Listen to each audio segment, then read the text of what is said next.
Hello guys, দেখেন টুনটুন শহরের গল্প কেমন হচ্ছে। একজন মার কাছ থেকে তার মেয়েকে হাইজ্যাক করে নিয়ে যাচ্ছে। দেখেন এই যে পালায় যাচ্ছে টুংটুং, এটা এক জায়গায় রেখে দিল, খাঁচার বন্দি করলো, আর একজনকে নিতে গেছে। এই যে দেখেন আবার আসছে এখানে।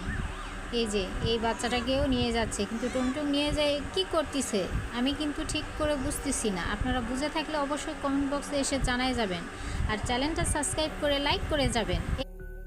এই যে আর একটা বাচ্চা এরকমভাবে পালায় নিয়ে যাচ্ছে। দেখেন আসলে টুনটুন কি চাচ্ছে, কি করতে চাচ্ছে, আপনারা দেখেন লাস্ট কি হয়, আসলে কি করবে বাচ্চাদের সাথে টুনটুন।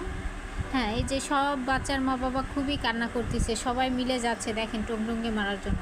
গিয়ে তারপর দেখেন সবাই কতটা অবাক হয়ে যায় যে এটা কি করতেছে টুনটুন। আসলে টুনটুনের একটা ছেলের জন্মদিনে সবাইকে রাখার জন্য, ছেলেকে আনন্দ দেওয়ার জন্য